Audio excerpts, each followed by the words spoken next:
आज हम लोग पढ़ने वाले हैं एडजेक्टिव क्लॉज। काफ़ी दिन से मैंने वीडियो नहीं बनाया था। हम पढ़ेंगे एडजेक्टिव क्लॉज। नाउन क्लॉज की तरह एडजेक्टिव क्लॉज भी काम करेगा।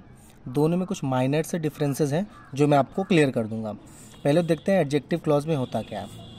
एडजेक्टिव क्लॉज में क्या होता है कि कोई भी जो सेंटेंस होता है उसमें नाउन या प्रोनाउन आते हैं और दूसरे वाक्य में उनके लिए कोई बात कही जाती है, तो उसमें एडजेक्टिव क्लॉज का यूज होता है। यहाँ पे भी आपको WH वर्ड्स का ही यूज़ करना है, लेकिन ये जो WH का वर्ड का जब यूज़ करेंगे तो ये जो का सेंस देंगे। या जब हम नाउन क्लॉज पढ़ रहे थे तो इसमें की का सेंस मिल रहा था। जो भी WH के वर्ड आ रहे थे उनका जब आप हिंदी में ट्रांसलेट करेंगे तो की का सेंस आएगा, लेकिन एडजेक्टिव क्लॉज में जो का सेंस आएगा। तो इसमें देखते हैं कौन कौन से वर्ड्स जो आ सकते हैं। I gave him a camera, मैंने उसे कैमरा दिया। The camera was very cheap, और जो कैमरा था वो हमारा काफ़ी सस्ता था, बहुत सस्ता था। अब देखते हैं कि हमको WH का वर्ड का यूज़ करना है और जो के सेंस में आए, तो देखते हैं। I gave him a camera, मैंने उसे कैमरा दिया। अब आपने प्रोनाउन पढ़ा होगा। प्रोनाउन में जब हम वस्तुओं के लिए कोई प्रोनाउन लाते हैं तो उसको कहते हैं विच। ये भी WH का वर्ड है, तो विच किसको रिप्रेजेंट कर रहा है? कैमरा को। तो यहाँ पर जब विच आ गया तो यहाँ पे हम कैमरा जो वर्ड है उसको हम यहाँ से रिमूव कर देंगे। हमारे पास गैव ऑलमोस्ट फाइनाइट वर्ब था तो वॉज को भी रिमूव कर देंगे। बचा हमारे के पास क्या?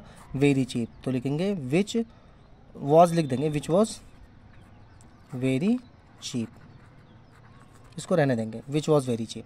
अब यहाँ पे विच जो है, विच से लेकर के यहाँ से यहाँ तक, ये कहलाएगा आपका एडजेक्टिव क्लॉज। एक सेंटेंस और देखते हैं।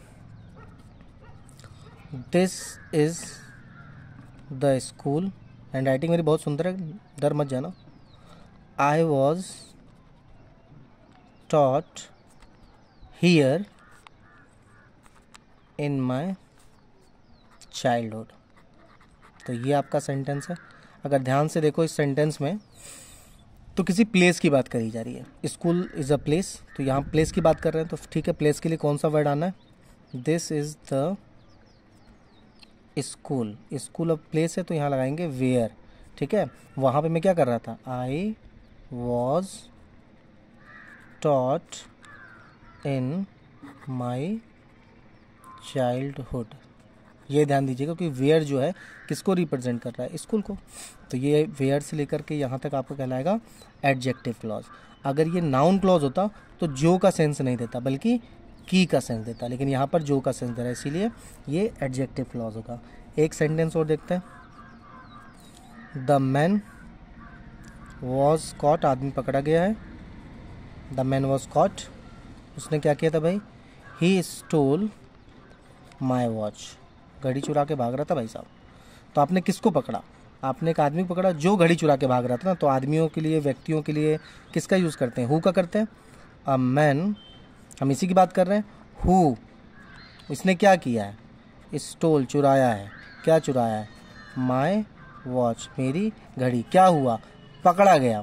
Was caught.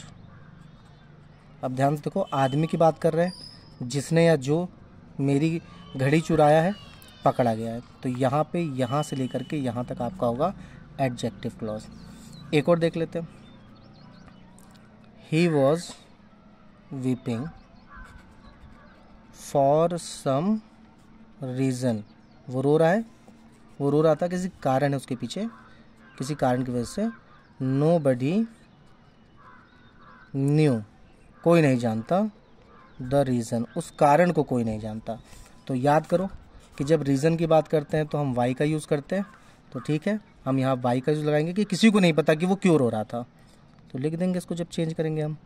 No buddy knew the reason, किसी को नहीं पता reason, why he was weeping, कि वो क्यों रो रहा था। जब हमने यहाँ पर वाई लगा दिए हैं, जैसे हमने वाई लगाया तो यहाँ से क्या हटा? फॉर सम रीज़न को हमको रिमूव करना पड़ेगा, क्योंकि वाई तो रीज़न पूछ ही रहा है ना। तो ये था आपका सिंपल स्वीट सा था एडजेक्टिव क्लॉज का यूज़। इसके आगे मैं और भी एक्सरसाइज करवाऊंगा, पहले तो आप इन वीडियोस कंफर्म कर लें। Have a good day.